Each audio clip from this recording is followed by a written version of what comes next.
the soldiers are being asked, the American soldiers are being asked to fight this war. And again, no one knows why this war is happening.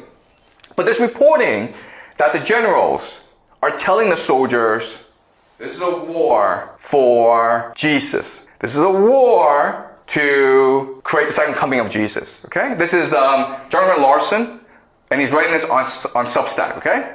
U.S. troops were told Iran war is for Armageddon, the return of Jesus. Some soldiers who are not Christians were told that this is a war for Jesus, and like, wait a minute, we're not Christians, we're Muslims or we're atheists. Why are we fighting this war? And so they filed a complaint about this speech. Okay?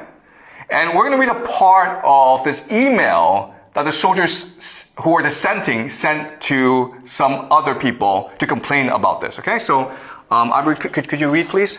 I am a NCO rank withheld in our unit. This morning, our commander opened up the combat readiness status briefing by urging us to not be afraid as to what is happening with our combat operations in Iran right now. Okay, afraid. This word tells us they're losing the war. Okay? Right? Keep on going. He urged us to tell our troops that this was all part of God's divine plan, and he specifically Wait a minute here. Wait a minute. God's divine plan? God's not the one ordering them to fight this war. It's Trump or the American military, okay? This is kind of weird. Keep on going. And he specifically referenced numerous citations out of the book of Revelation referring to Armageddon and the imminent return of Jesus Christ. He said that President Trump has been anointed by Jesus to light the signal fire in Iran to cause Armageddon and mark his return to earth. Oh my God. President Trump, the fire in Iran. It's all part of a grand plan to destroy the world so that Jesus will return. What is this crap? Okay, keep on going. He had a big grin on his face. Okay, he's happy about this, guys. The world is ending. Yeah! Keep on going.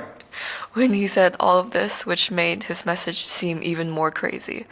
Our commander would probably be described as a Christian first supporter. He's been this way for a very long time and makes it clear that he desires all of us under him to become just like him as a Christian. But what he did this morning was so toxic and over the line that it shocked many of us in attendance at the Ops Readiness briefing. Besides myself, I am reaching out to MRFF on behalf of 15 fellow troops. I know you asked me about the religious views of our group who has requested help from the MRFF. I can only tell you that I am Christian, and at least 10 of the others are also Christians. One of the others is Jewish, and one is Muslim.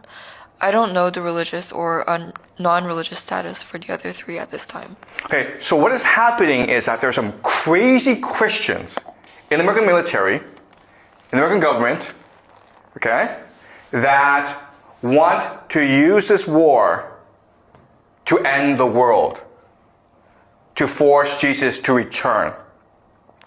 That is why this war is happening.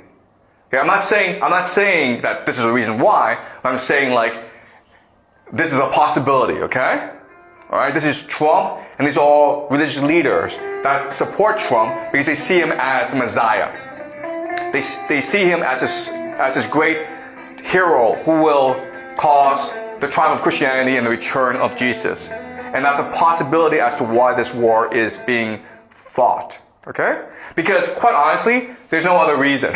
It's hard for me to come up with another reason, okay?